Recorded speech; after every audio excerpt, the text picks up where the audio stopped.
Hello students. बेटा हम last class में हमने chemical properties of carboxylic acid start की थी और हमने कार्बोक्सिलिक एसिड की कुछ केमिकल प्रॉपर्टीज की थी। तो आज उसे कंटिन्यू करेंगे हम लोग। ओके, तो आज कौन सी रिएक्शंस होंगी? तो reactions involve of COOH group. वो केमिकल रिएक्शंस करेंगे हम जिसमें कार्बोक्सिलिक एसिड ही पूरा कार्बोक्सिलिक एसिड इन्वॉल्व होगा केमिकल रिएक्शंस में। चलिए स्टार्ट करते हैं। फर्स्ट, तो फर्स्ट जो होता है बेटा रिडक्शन आता है।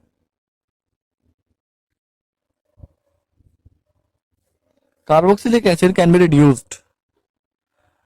ऑक्सीडेशन रिएक्शन में नहीं जाते हैं ये, अगर आप ध्यान दो, रिडक्शन में जाते हैं। अब ये रिडक्शन दो तरीके से करते हैं।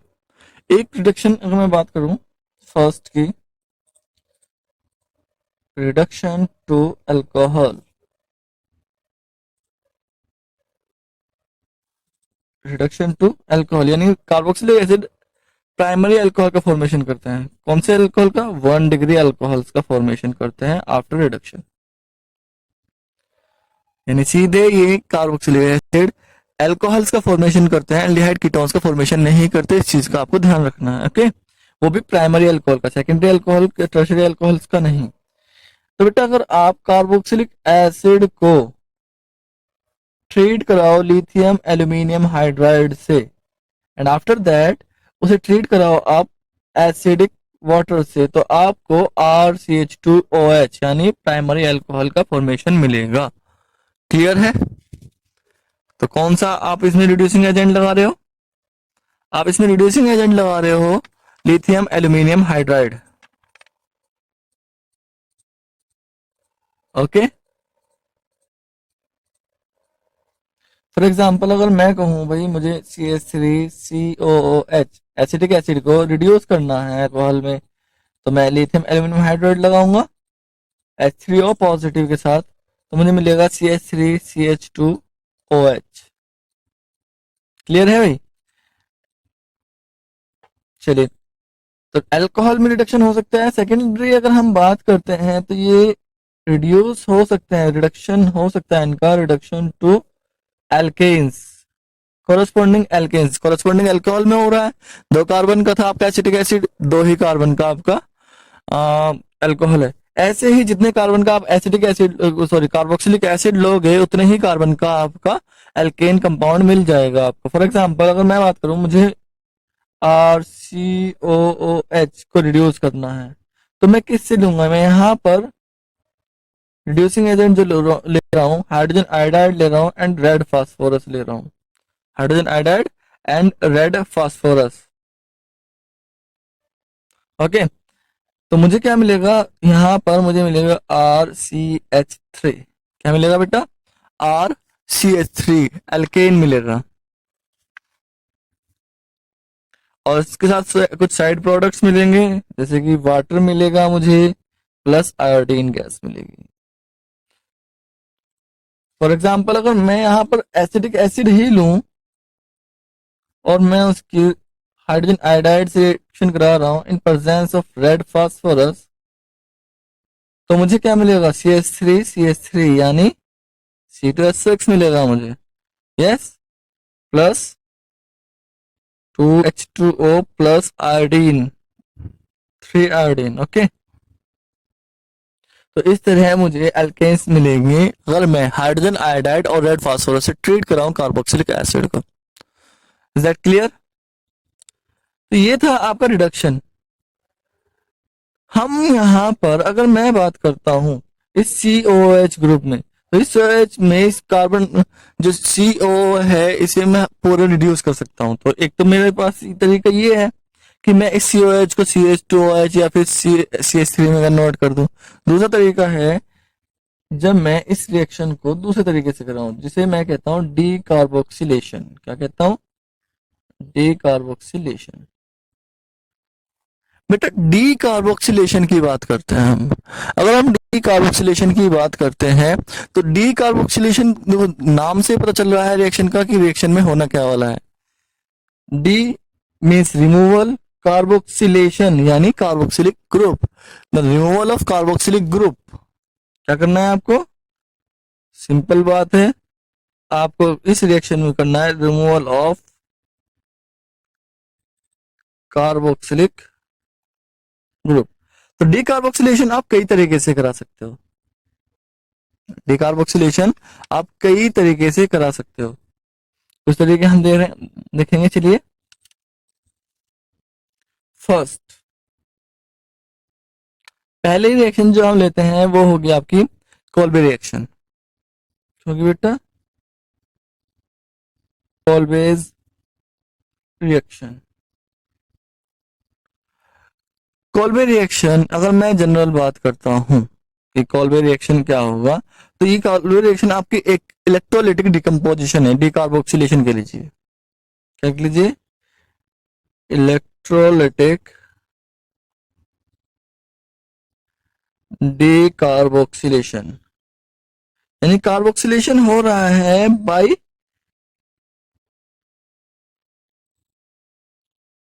इलेक्ट्रोलाइसिस प्रोसेस से। यानी हम एसिड में इलेक्ट्रोलाइसिस प्रोसेस कराएंगे और इलेक्ट्रोलाइसिस होने पर आपका कार्बोक्सिलिक एसिड ग्रुप जो है वो रिमूव हो जाएगा। ठीक है ना बेटा? तो हम क्या करते हैं, आपका जो कार्बोक्सिलिक एसिड है, जो आपका कार्बोक्सिलिक एसिड है उसे ट्रीट करते हैं सोडियम हाइड्रोक्साइड से, या सोडियम से कह लीजिए, मेटल से ट्रीट करते हैं। कुल मिला के बात यह है। ठीक है, यानी आप रिएक्शन करा रहे हो RCOOH की NaOH से, एक्वा सॉल्यूशन ऑफ NaOH, तो आपको मिलेगा RCOONa प्लस H2O। अब क्या होता है कि इन कंपाउंड का जब इलेक्ट्रोलाइसिस होगी, इन कंपाउंड का आयनाइजेशन हो जाएगा। क्या लीजिए? ऑन इलेक्ट्रोलाइसिस पर आपका जो RCOONa है वो आयनाइज्ड होगा। कैसे होगा? RCOO negative plus Na positive, and water molecule है ये भी आयनाइज्ड होगा। तो ये वाटर मॉलिक्यूल किसमें आयनाइज्ड होगा? आपका OH negative and H positive में। यस, अब देखो हमारे पास दो कैटायंस हैं और दो ही एनायंस हैं। दो कैटायंस हैं और दो ही एनायंस हैं। Na positive and H positive are the cations and RCO negative and OH negative are the anions. पहले हम बात करेंगे एट कैथोड। कैथोड पर रिएक्शन होने वाली, कैथोड पर क्या होता है हमें पता है। कैथोड पर बेटा आपका ऑक्सीडेशन होता है, सॉरी कैथोड पर आपका रिडक्शन होता है। अब रिडक्शन होने के लिए आपके पास दो आयन है, रिडक्शन होने के लिए आपके पास दो आयन्स हैं, H positive and Na positive. तो इन दोनों में जो EMF वैल्यू जिसकी कम होगी वो जाएगा, और हमें पता है H पॉजिटिव Na पॉजिटिव से EMF वैल्यू, सॉरी थोड़ा उल्टा हो गया, Na पॉजिटिव की EMF, यस H पॉजिटिव की EMF वैल्यू, जिसकी EMF वैल्यू ज्यादा होगी वो जाएगा रिडक्शन में। H पॉजिटिव की ज्यादा होगी, तो H पॉजिटिव जो है जब इलेक्ट्रॉन गेन करेगा तो क्या होगा? हाइड्रोजन एटम बनाएगा। अगर हम दो ले लेते हैं तो दो हाइड्रोजन एटम बनाता है। एक हाइड्रोजन एटम दूसरे हाइड्रोजन एटम से मिलकर हाइड्रोजन गैस, यानी कैथोड पर हाइड्रोजन गैस रिलीज होगी। ओके, अब कैथोड पर हाइड्रोजन गैस रिलीज होगी तो एनोड पर क्या होगा? एनोड पर हमारा ऑक्सीडेशन होगा एट एनोड। अब यहाँ पर भी दो चीजें हैं बेटा, मैंने आपको बताया है जिसकी EMF वैल्यू ज्यादा होती है वो ही रिएक्शन में जाता है, अदरवाइज जो दूसरा वाला होता है उसको नहीं जाता। OH नेगेटिव वाला RCO नेगेटिव में RCO नेगेटिव की EMF वैल्यू ज्यादा होती है। ठीक है ना? तो आपका आर सी ओ ओ नेगेटिव के दो एटम जब मॉलिक्यूल जब आयन जो है जब रिएक्शन में जाएंगे तो क्या बनाएंगे, 2 RCOO प्लस 2 इलेक्ट्रॉन रिलीज करेंगे। This is the primary change. अब ये अनस्टेबल एटम है, अब ये अनस्टेबल एटम क्या करेगा, सेकेंडरी चेंज में जाएगा और दो एल्काइल ग्रुप आपस में जुड़ जाएंगे एंड कार्बन डाइऑक्साइड गैस आपस में रिलीज हो जाएगी। यस, तो एनोड पर कौन सी गैस रिलीज हो रही है, कार्बन डाइऑक्साइड, और कैथोड पर कौन सी गैस रिलीज हो रही है, कैथोड पर कौन सी गैस रिलीज हो रही है बेटा, आपका हाइड्रोजन गैस। एक और चीज आपको यहाँ देखना है, जो अल्काइल ग्रुप होगा उसका कोरस्पोंडिंग उसका डबल ही आपको क्या मिलेगा, एल्केन मिलेगा।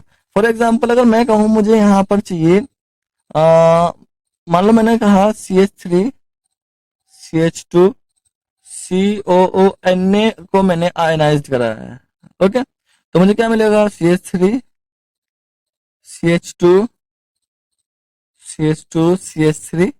This is the alkene and आपका हाइड्रोजन गैस ये कह लीजिए NaOH मिलेगा plus CO2 and plus hydrogen gas.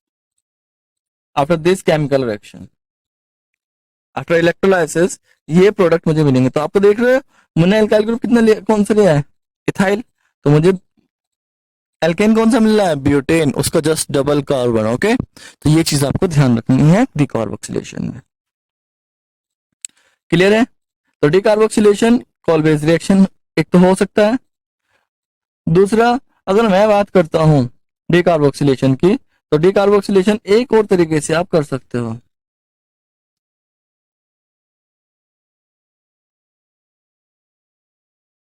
By using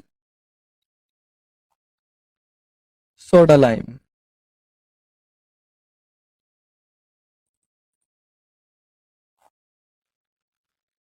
अभी कैसे कैसे कर सकते हो बेटा आप, अगर मैं यहां पर बात करता हूं तो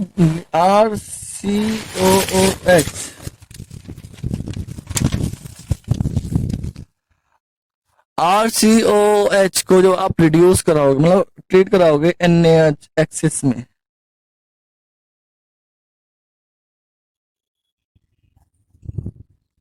in presence of calcium oxide, तो बेटा आपको जो कंपाउंड मिलने वाला है वो मिलने वाला है एल्केन प्लस Na2CO3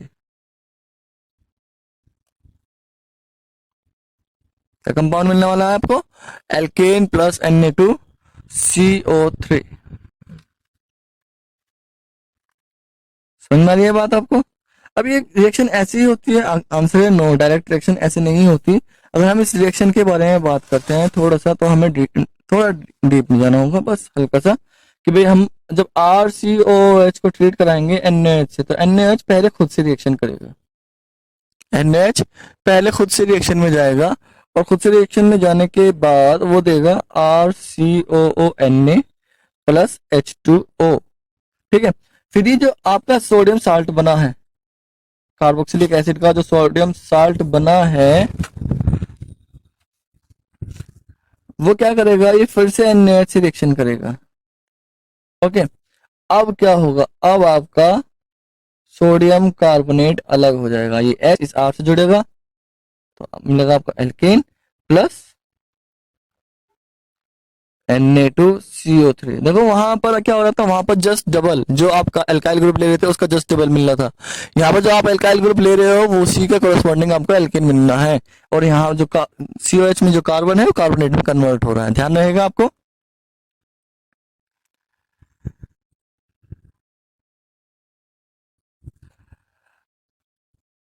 एक और रिएक्शन है बेटा, आप इसे ऑलरेडी पढ़ चुके हो, हंस डीकर रिएक्शन।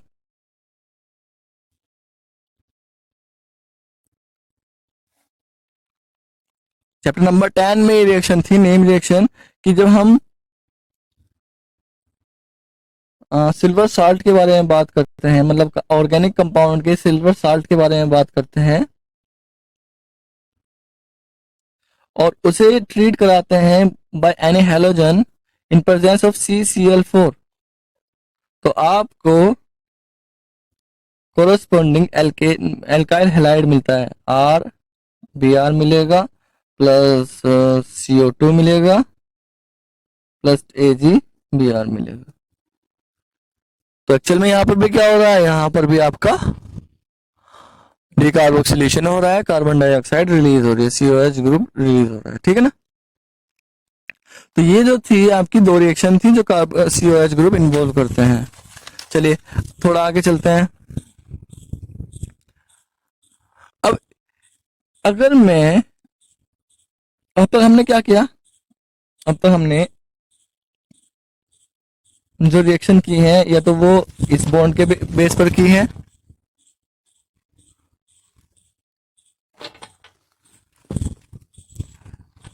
या तो हमने इस बॉन्ड के बेस पर की है, या फिर इस बॉन्ड के बेस पर की है, या फिर हमने इस बॉन्ड के बेस पर की है। यस। अब मैं कहूं कि अगर मैं एल्काइल ग्रुप की कोई रिएक्शन देना चाहूं तो हमारे पास एक रिएक्शन ऐसी भी है जो एल्काइल ग्रुप के बेस पर रिएक्शन हो सकती है, ठीक है ना। यहां पर कंडीशन क्या है, अगर मुझे ये इस तरह की कोई रिएक्शन करनी है जो एल्काइल ग्रुप होगी तो alpha hydrogen should be present, should be present, यानी एल्काइल ग्रुप पर अल्फा हाइड्रोजन की प्रेजेंस जरूरी है। क्लियर है। अब देखो रिएक्शन क्या होगी, रिएक्शन मान लो अगर मैं करा रहा हूं CH3COOH, देखो ध्यान से, ये अल्फा कार्बन है और इस पर हाइड्रोजन जो प्रेजेंट है तीन, ये तीनों अल्फा हाइड्रोजन है। एक जरूरी है, एक हो बहुत है, लेकिन यहाँ पर तीन है, कोई दिक्कत नहीं है। अगर हम बात करते हैं तो ये रिएक्शन जनरली क्या होगी, हम X2 की रिएक्शन कराते हैं in presence of red phosphorus. तो अल्फा हाइड्रोजन में प्रेजेंट जो हाइड्रोजन है वो एक्स को रिप्लेस, एक्स जो है उसे अल्फा हाइड्रोजन को रिप्लेस करेगा, तो यहाँ पर HX रिलीज हो जाएगा और क्या बनेगा, XCH2COOH, अल्फा हेलो कंपाउंड हमें मिलता है। ओके, तो ये जो बेटा रिएक्शन है, इस रिएक्शन का नाम है HVZ रिएक्शन। क्या नाम है, HVZ रिएक्शन। ये HVZ रिएक्शन नेम रिएक्शन है आपकी, और HVZ ये तीनों साइंटिस्ट के नाम है, ठीक है ना।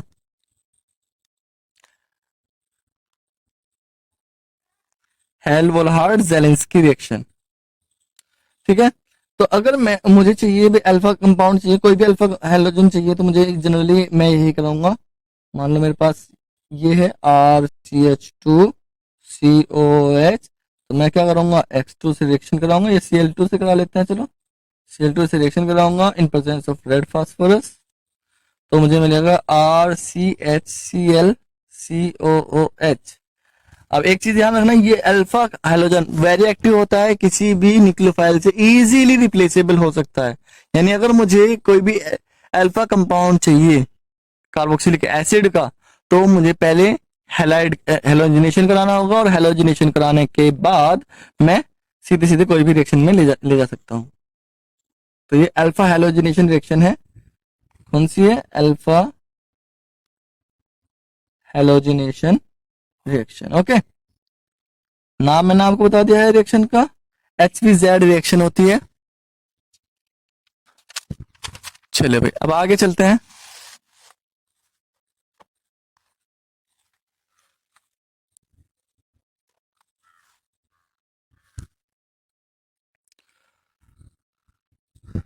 अब आपकी जो केमिकल रिएक्शन रह गई है बेटा, बस आपकी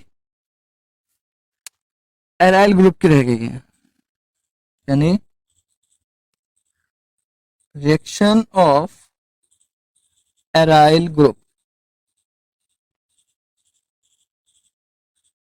एराइल ग्रुप की रिएक्शंस रह गई हैं, और आपको पता है एराइल ग्रुप की रिएक्शंस कौन कौन सी होती हैं। फर्स्ट हेलोजिनेशन, अगर मैं बात करता हूं बेंजोइक एसिड की, तो बेंजोइक एसिड रिएक्शन दे सकता है, कौन कौन सी, हेलोजिनेशन,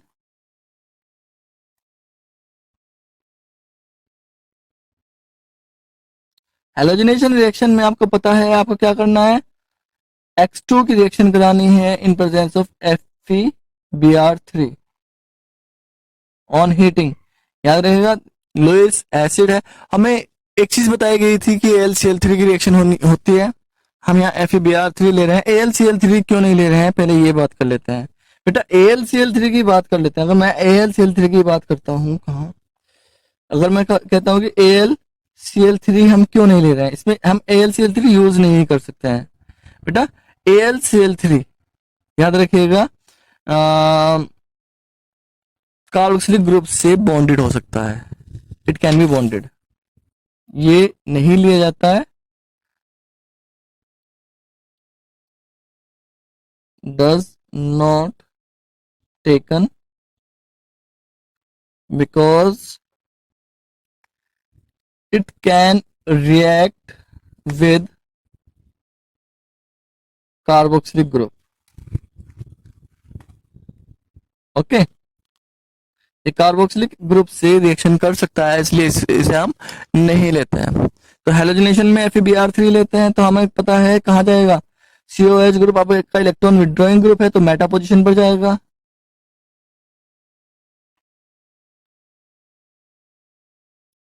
ऐसे ही आप इसका नाइट्रेशन करा लो,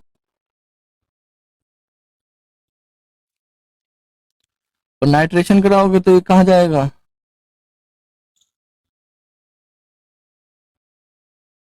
यस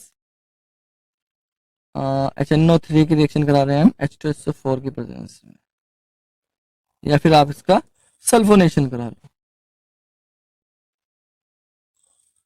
H2SO4 से रिएक्शन करा रहे हो आप तो आपको क्या मिलेगा, सल्फोनिक एसिड डेरिवेटिव मिलेगा। यस, तो ये चीजें बेटा आपको ध्यान देनी है। तो क्योंकि AlCl3 रिएक्शन नहीं कर सकता, इसीलिए बाकी दो रिएक्शन यानी फ्रीडल क्राफ्ट एल्काइलेशन और Friedel Crafts acylation benzoic acid नहीं देंगे। कौन कौन सी reaction, they do not give Friedel Crafts reactions. Okay, आपको पता होना चाहिए क्यों नहीं देंगे, क्योंकि फ्रीडल क्राफ्ट रिएक्शन में AlCl3 हम लेते हैं और AlCl3 इससे केमिकली इंटरेक्ट हो सकता है, तो वो एज ए कैटलिस्ट यूज नहीं होगा, और एज ए कैटलिस्ट यूज नहीं होगा तो रिएक्शन आपकी नहीं होगी फ्रीडल क्राफ्ट रिएक्शन, ना तो एल्काइलेशन होगी और ना ही एसाइलेशन होगी। ठीक है, इस क्लास में इतना ही, थैंक यू।